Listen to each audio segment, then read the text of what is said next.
नमस्कार प्यारे साथियों, स्वागत है आपका फिर से एक नई वीडियो के साथ। साथियों, स्वागत है आपका आपके अपने YouTube चैनल श्री राम अध्ययन मंत्रा में। मित्रों, बात चल रही है यहाँ पर सत्यजीत राय के अध्याय अप्पू के साथ 2.5 वर्ष। तो उसी के 2 पार्ट तो बन चुके हैं, जिसमें सत्यजीत राय हैं, उनका जीवन परिचय हम लोगों ने देख लिया है। और दूसरा पार्ट कुछ अध्याय पे बना है अप्पू के साथ 2.5 साल पर। और ये तीसरा पार्ट है जिसमें आगे के अध्याय पे हम चर्चा कर रहे हैं। और इससे पिछले वीडियो में एक उदाहरण देना चाहते थे सत्यजीत राय जी, वही बात यहाँ करेंगे। ठीक है, देखते हैं। मूल उपन्यास में अप्पू और दुर्गा के भूलो नामक पालतू कुत्ते का उल्लेख है। तो आपको ये याद रखना होगा, भूलो है वो उनका एक पालतू कुत्ता है। किसका? अप्पू और दुर्गा का। गांव से ही हमने एक कुत्ता प्राप्त किया और वह भी हमसे ठीक बर्ताव करने लगा। अच्छा देखो, पहले जो रेलगाड़ी थी उस पे काश फूल थे, उनका दृश्य फिल्माना था, लेकिन गाय उनको चर गई थी तो 1 साल का इंतज़ार करना पड़ा था। और अब जैसे दूसरी समस्या, उदाहरण ये है कि एक कुत्ता गांव से ही उनको लेना पड़ा था, क्योंकि उपन्यास में कुत्ते का रोल भी दिखाना था। तो अब वो धीरे धीरे ठीक बर्ताव भी करने लगा। फिल्म में एक दृश्य ऐसा है, अप्पू की माँ श्रवजया अप्पू को भात खिला रही है। अप्पू की माँ श्रवजया। भूलो कुत्ता दरवाजे के सामने आंगन में बैठकर अप्पू का भात खाना देख रहा है। अच्छा, भात तो आप जानते ही होंगे, वो बात नहीं कि मारो बीरो भात भरण ने आयो रे, वो वाला नहीं है। भात का मतलब चावल। ठीक है। अप्पू के हाथ में छोटे तीर कमान है। खाने में उसका पूरा ध्यान नहीं है। वह माँ की ओर पीठ करके बैठा हुआ है। वह तीर कमान खेलने के लिए उतावला है। तीर कमान तो आप जानते ही हो। और उतावला का अर्थ क्या होता है? व्याकुल। आजकल के बच्चे तो मोबाइल दे दो हाथ में और मोबाइल में ध्यान, और खाना पीना तो फिर आपको पता ही है, चलता ही रहेगा। अप्पू खाते खाते ही कमान से तीर छोड़ता है। उसके बाद खाना छोड़कर तीर वापस लाने के लिए जाता है। श्रवजया बाएं हाथ में वह थाली और दाहिने हाथ में निवाला लेकर बच्चे के पीछे दौड़ती है। अच्छा, निवाला मतलब क्या होता है? ग्रास। जैन कोइयो बोल रहा है, खाणो, टुकड़ो। लेकिन बच्चे के भाव देखकर जान जाती है कि वह अब कुछ नहीं खाएगा। भूलो कुत्ता भी खड़ा हो जाता है। उसका ध्यान श्रवजया के हाथ में जो भात की थाली है उसकी ओर है। इसके बाद वाले शॉट में हमें ऐसा दिखाना था कि श्रवजया थाली में बचा भात एक गमले में डाल देती है और भूलो वह भात खाता है। लेकिन यह शॉट हम उस दिन ले नहीं सके क्योंकि सूरज की रोशनी खत्म हुई और उसी के साथ हमारे पास जो पैसे थे वे भी खत्म हुए। तो मतलब पैसे की फिर से समस्या।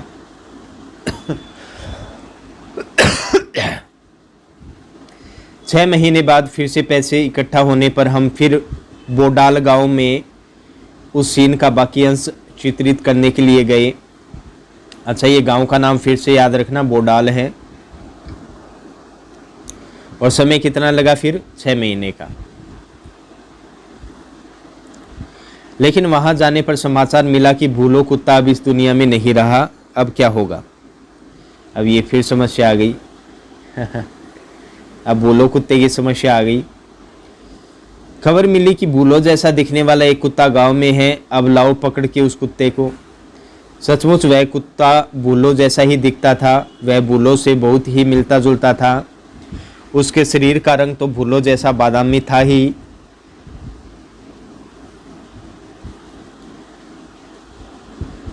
उसकी दुम का छोर भी भूलो के दुम की छोर जैसा ही सफ़ेद था।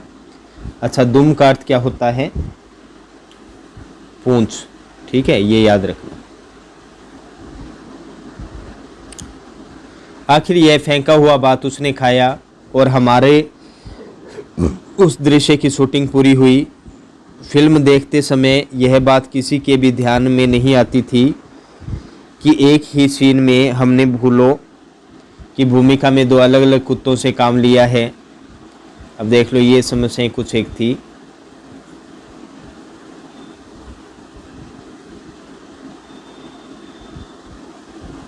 और सिर्फ कुत्ते के संदर्भ में ही नहीं, आदमी के संदर्भ से भी ऐसी समस्या से पथेर पांचाली की शूटिंग के दौरान उलझना पड़ा था।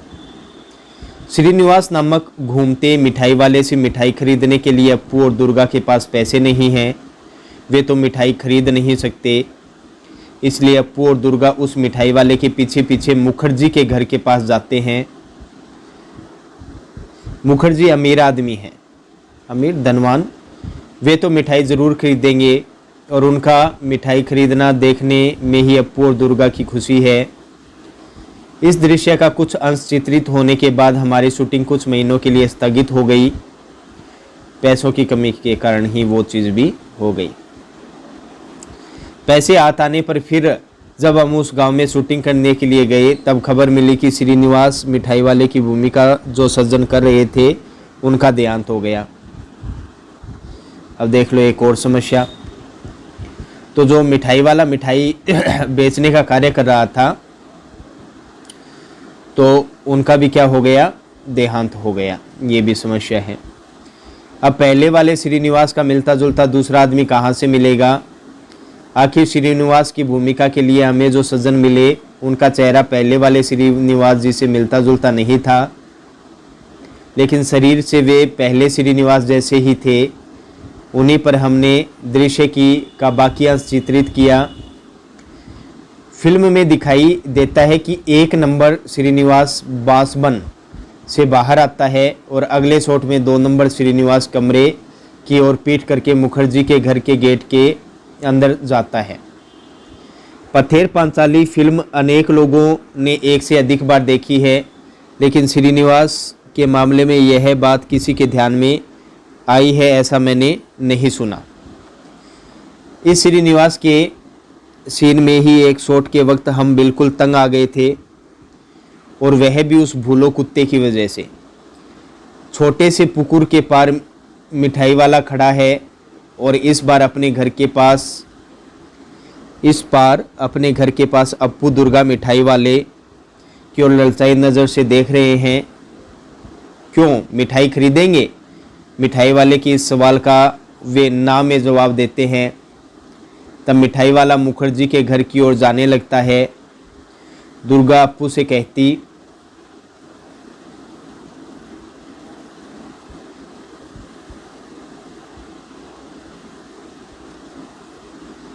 है चल हम भी जाएंगे। भाई बहन दौड़ने लगे और उसी समय पीछे झुरमुट में बैठा भूलो कुत्ता भी छलांग लगाकर उनके साथ दौड़ने लगता है। हमें ऐसा सीन लेना था, लेकिन मुश्किल यह है कि यह कुत्ता कोई हॉलीवुड का सिखाया हुआ नहीं था। इसलिए यह बताना मुश्किल ही था कि वह अप्पू दुर्गा के साथ भागता जाएगा या नहीं। कुत्ते के मालिक से हमने कहा था, अप्पू दुर्गा जब भागने लगते हैं तब तुम अपने कुत्ते को उन दोनों के पीछे भागने के लिए कहना। लेकिन शूटिंग के वक्त दिखाई दिया कि वह कुत्ता मालिक की आज्ञा का पालन नहीं कर रहा है। इधर हमारा कैमरा चालू ही था, कीमती फिल्म जाया हो रही थी और मुझे बार बार चिल्लाना पड़ रहा था, कट कट। अब वहाँ धीरज रखने के सिवा दूसरा उपाय नहीं था। अगर कुत्ता बच्चों के पीछे दौड़ा तो ही वह उनका पालतू कुत्ता लग सकता था। आखिर मैंने दुर्गा से अपने हाथ में थोड़ी मिठाई छिपाने के लिए कहा और वह कुत्ते को दिखाकर दौड़ने को कहा। इस बार कुत्ता उनके पीछे भागा और हमें हमारी इच्छा के अनुसार शॉट मिला। तो एक समस्या ये भी थी। पैसों की कमी के कारण ही बारिश का दृश्य चित्रित करने में बहुत मुश्किल आई थी। बरसात के दिन आए और गए, लेकिन हमारे पास पैसे नहीं थे, इस कारण शूटिंग बंद थी। आखिर जब हाथ में पैसे आए तब अक्टूबर का महीना शुरू हुआ। भाई पैसा आया तब क्या था, अक्टूबर का महीना, और उस समय बारिश नहीं होती, तो ये भी समस्या। मतलब हर वक्त समस्या ही समस्या।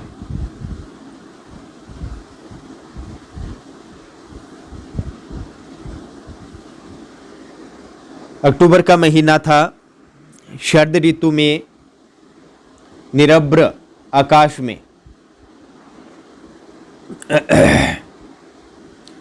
अच्छा, निरभ्र का अर्थ क्या होता है?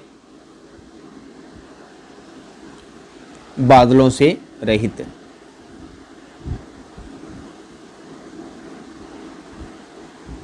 बादलों से रहित, जहां पर बादल न हो।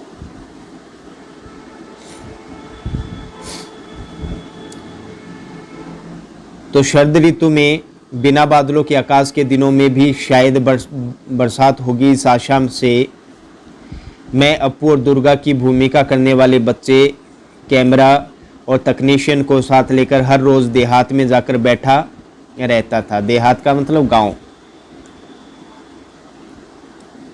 आकाश में एक भी काला बादल दिखाई दिया तो मुझे लगता था कि बरसात होगी। मैं इच्छा करता वह बादल बहुत बड़ा हो जाए और बरसने लगे। आखिर एक दिन हुआ भी वैसा ही। सर्द ऋतु में भी आसमान में बादल छा गए और धुआंधार बारिश शुरू हुई। उसी बारिश में भीगकर दुर्गा भागती हुई आई और उसने पेड़ के नीचे भाई के साथ आसरा लिया। आसरा का मतलब आश्रय।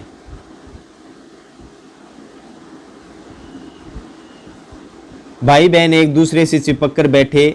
दुर्गा कहने लगी, नेबुर पाता क्रमचा, हे वृष्टि घरे जा। अच्छा, तो नेबुर पाता क्रमचा का अर्थ क्या होता है? नेबुर का अर्थ तो नींबू होता है, पाता का अर्थ पत्ते होते हैं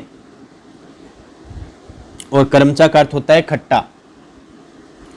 तो कहने का मतलब क्या हो गया? नेबुर का अर्थ नींबू, पाता का पत्ते और क्रमचा का अर्थ खट्टे होना, कि नींबू के पत्ते हैं वो खट्टे हो गए हैं, इसलिए वृष्टि। वृष्टि का मतलब बरसात। घरे जा मतलब घर पे चली जा।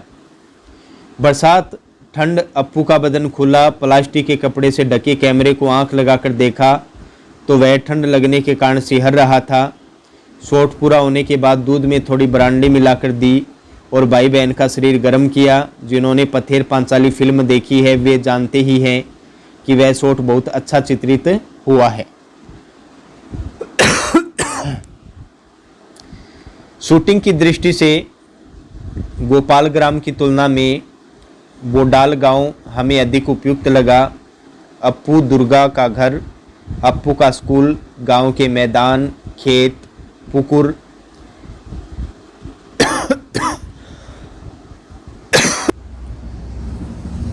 आम के पेड़, बांस की झुरमुट, ये सभी बातें बोडाल गांव में और आसपास हमें मिली।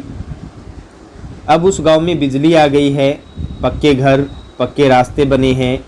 उस ज़माने में वे नहीं थे। उस गांव में हमें बहुत बार जाना पड़ा, बहुत बार रहना भी पड़ा, इसलिए वहाँ के लोगों से भी हमारा परिचय हुआ। उन लोगों में एक बहुत अद्भुत सज्जन थे। अद्भुत सज्जन का मतलब होता है आश्चर्यजनक व्यक्ति। उन्हें हम सुबोधदा कहकर पुकारते थे। ये याद रखना, उन्हें क्या कहकर पुकारते थे? सुबोधदा। वे 60-65 साल के थे। उनका माथा गंजा था, मतलब केस विहीन, पूरी गंजे थे मतलब वो। वे अकेले ही एक झोंपड़े में रहते और दरवाजे पर बैठकर खुद ही से कुछ न कुछ बड़बड़ाते रहते थे। हम उस गांव में एक फिल्म की शूटिंग करने वाले हैं, यह जानकर वे गुस्सा हो गए। हमें देखने पर वे चिल्लाते, फिल्म वाले आए हैं। अच्छा देखो, यहाँ ये दे भी रखा है, नींबू के पत्ते खट्टे हो गए, हे बादल अब घर जाओ, वापस जाओ। ये वहाँ का लोकगीत है जो गाया जा रहा था। बाकी आप समझ गए होंगे क्या क्या समस्याएं आई थी। अब जैसे भूलो कुत्ता था, पैसे की कमी से शूटिंग रोकनी पड़ी थी, भात खा रहा था, तो जो भूलो कुत्ता है उसकी मृत्यु हो गई थी। वहीं पे श्रीनिवास थे जो किसकी एक्टिंग कर रहे थे, मिठाई वाले की, उनका देहांत हो गया। फिर बारिश का सीन है, बारिश निकल गई थी, पैसे हाथ में नहीं थे, और जब पैसे हाथ में आए तो अक्टूबर का महीना, तो ये अनेक समस्याएं वो आ रही थी। काश फूल की हम लोगों ने भी समस्याएं देख ली है, लेकिन सबसे बढ़िया अगर दृश्य फिल्माया गया तो वो था बारिश में भीगते हुए अप्पू और दुर्गा। खैर आगे चलते हैं।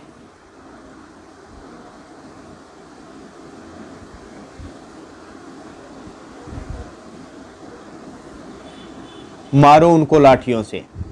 तो जो सुबोधदा है वो क्या करते, चिल्लाते रहते कि फिल्म वाले आए हैं, मारो उनको लाठियों से। पूछताछ करने पर लोगों ने बताया कि वे मानसिक रूप से बीमार थे। बाद में सुबोधदा से हमारा अच्छा परिचय हुआ। वे हमें पास बुलाकर दरवाजे में बैठकर वायलिन पर लोकगीतों की धुनें बजाकर सुनाते थे। बीच बीच में हमारे कानों में फुसफुसाते, वो साइकिल पे जा रहा आदमी देख रहे हो उन्हें, वह कौन है जानते हो? वह है रूजवेल्ट।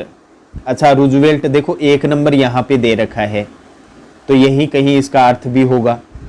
नीचे देखते हैं अर्थ दिया है क्या। देखो ये दे रखा रूजवेल्ट।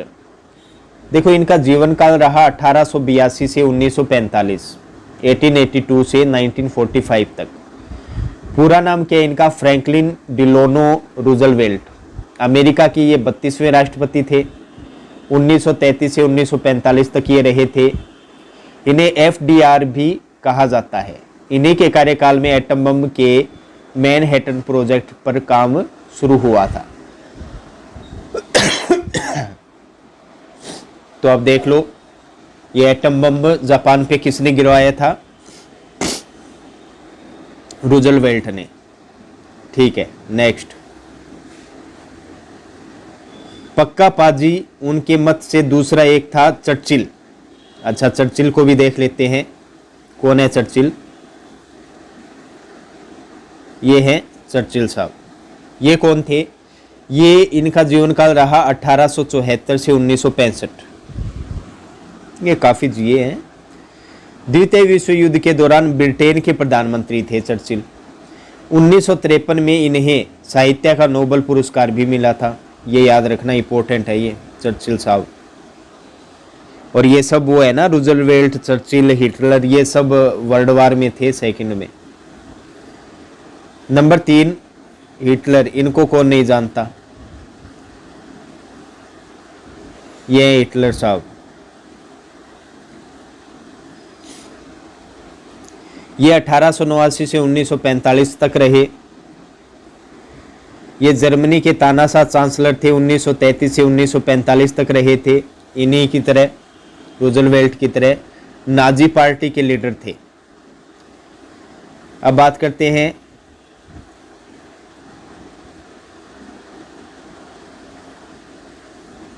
इनको तो जानते ही होंगे आप, अब्दुल गफ्फार खान। इन्हें सीमांत गांधी के नाम से भी जाना जाता है, याद रखना। और इसका रीज़न भी है क्योंकि ये भारत पाकिस्तान जो विभाजन था उसके खिलाफ थे और इसकी सज़ा भी इन्हें मिली। बतौर सज़ा के तौर पे इन्हें पाकिस्तानी जेलों में रखा गया। तो ये यहाँ दे रखा है अब्दुल गफ्फार खान 1890 से 1988। ये पख्तूनों अफ़गान के नेता थे और भारत और पाकिस्तान के विभाजन के खिलाफ थे, जिनके कारण इन्हें अपना अंतिम समय पाकिस्तान की जेल में गुजारना पड़ा। इन्हें सीमांत गांधी के नाम से भी जाना जाता है।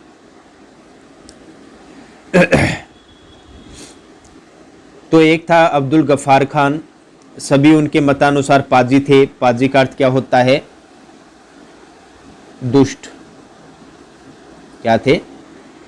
दुष्ट।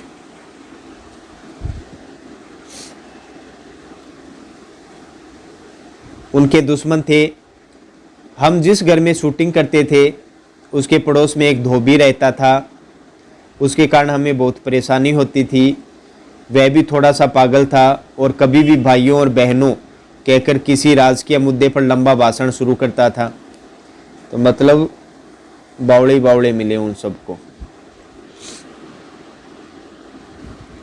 फुर्सत के समय में उसके भाषण पर हमें कुछ आपत्ति नहीं थी, लेकिन अगर शूटिंग के समय वह भाषण शुरू करता तो हमारे साउंड का काम प्रभावित हो सकता था। उस धोबी के रिश्तेदारों ने अगर हमारी मदद न की होती तो वह धोबी सचमुच ही एक सिरदर्द बन जाता। सिरदर्द का मतलब क्या होता है रे? सिरदर्द मतलब परेशानी। कौन सी सानी?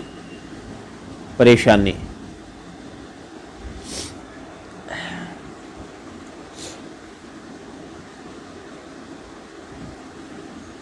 जिस घर में हम पथेर पंचाली की शूटिंग करते थे वह घर हमें एकदम ध्वस्त, ध्वस्त का मतलब क्या होता है, टूटा फूटा, मतलब हर जगह समस्याएं समस्याएं।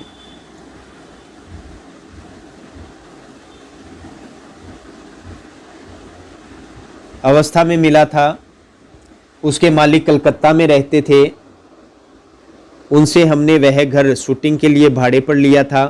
अच्छा, उस मकान के जो मालिक थे वो कहाँ रहते थे, कलकत्ता में। उस घर की मरम्मत करके उसे शूटिंग के लिए ठीक ठाक करवाने में हमें लगभग 1 महीना लगा। अब ये भी समस्या थी, तो शूटिंग कहाँ से करें।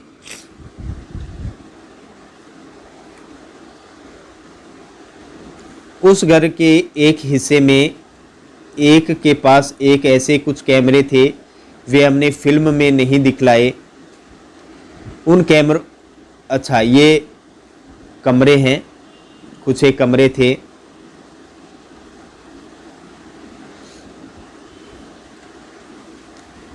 वे हमने फिल्म में नहीं दिखाए। उन कमरों में हम अपना सामान रखा करते थे। एक कमरे में रिकॉर्डिंग मशीन तो आप जानते हैं, रिकॉर्ड करने वाली मशीन हो गई। मशीन लेकर हमारे साउंड रिकॉर्डिस्ट भूपेन बाबू बैठा करते थे। अच्छा, साउंड रिकॉर्डिस्ट भूपेन बाबू, ये भूपेन बाबू याद रखना, भूपेन बाबू का क्या कार्य था, साउंड रिकॉर्डिस्ट मतलब टेक्नीशियन, एक प्रकार से ध्वनि अंकित करने वाले। हम शूटिंग के वक्त उन्हें देख नहीं सकते थे, फिर भी उनकी आवाज़ सुन सकते थे। हर शॉट के बाद हम उनसे पूछते, साउंड ठीक है न। भूपेन बाबू इस पर हाँ या ना जवाब देते। एक दिन शॉट के बाद मैंने साउंड के बारे में उनसे सवाल किया, लेकिन कुछ भी जवाब नहीं आया। फिर एक बार पूछा, भूपेन बाबू साउंड ठीक है न। इस पर भी जवाब न आने पर मैं उनके कमरे में गया तो देखा कि एक बड़ा सा सांप उस कमरे की खिड़की से नीचे उतर रहा था। वह सांप देखकर भूपेन बाबू सहम गए थे और उनकी बोलती बंद हो गई थी। तो बोलती बंद हो जाना मतलब मुख से आवाज न निकलना। वह सांप हमने वहां आने पर कुछ ही दिनों के बाद देखा था। उसे मार डालने की इच्छा होने पर भी वहां स्थानीय लोगों के मना करने के कारण हम उसे मार नहीं सके। वह वास्तु सर्प था और बहुत दिनों से वहां रह रहा था। वास्तु सर्प का अर्थ क्या होता है, कुल देवता। क्या होता है, कुल देवता। बांग्ला भाषा में इसे कहा जाता है, स्थानीय भाषा में। और इस प्रकार ये आपका जो अध्याय है वो पूर्ण होता है मित्रों। भली प्रकार से समझ में आया होगा। ये पाथेर पंचाली में अनेक समस्याएं थी, तो अभ्यास प्रश्न आप देख लेना। तो कुल मिला के ठीक है। ये अध्याय नेक्स्ट वीडियो में नेक्स्ट अध्याय के साथ मिलते हैं। तब तक के लिए श्री राम अध्ययन मंत्रा को विदा दीजिए। जय हिंद, वंदे मातरम साथियों।